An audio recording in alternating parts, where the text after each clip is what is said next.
Bonjour, voici les principales nouvelles du 7 avril. En Côte d'Ivoire, la force française Licorne a de nouveau frappé mercredi soir à Abidjan des objectifs militaires à la résidence où se terre le président ivoirien sortant Laurent Gbagbo, qui refusait toujours de se rendre quelques heures après un assaut manqué des forces d'Alassane Ouattara. De plus, les frappes de l'ONU et de la France divisent les Africains entre ceux qui voient une insulte au droit et ceux estimant que c'était la seule solution pour protéger les civils.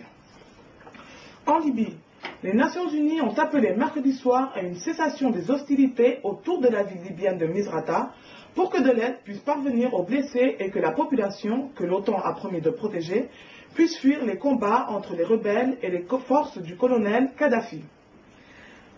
En Centrafrique, alors que la Cour constitutionnelle a décidé de reprendre les élections législatives dans 3 circonscriptions, la Commission électorale indépendante a annoncé dans la nuit de mercredi que le parti du président Bozizé a obtenu la majorité absolue à l'Assemblée au 2e tour des législatives du 27 mars en remportant 61 des 105 sièges.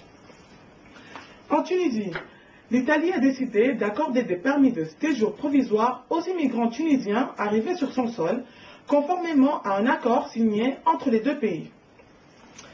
Au Niger, le général de corps d'armée Djibo Salou, chef de l'État nigérien de la transition, s'est dit honoré de servir son pays en tant que chef d'État dans un message à la nation mercredi soir, à la veille de l'investiture du président élu Mahamadou Issoufou.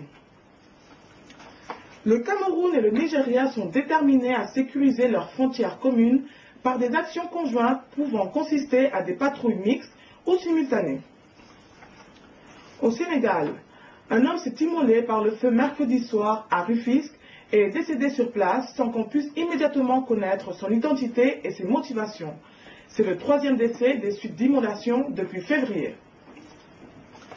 Au Togo, la ministre du Développement à la base, de l'artisanat, de la jeunesse et de l'emploi des jeunes a lancé un atelier de formation de 104 jeunes diplômés sans emploi en création et gestion de micro-entreprises.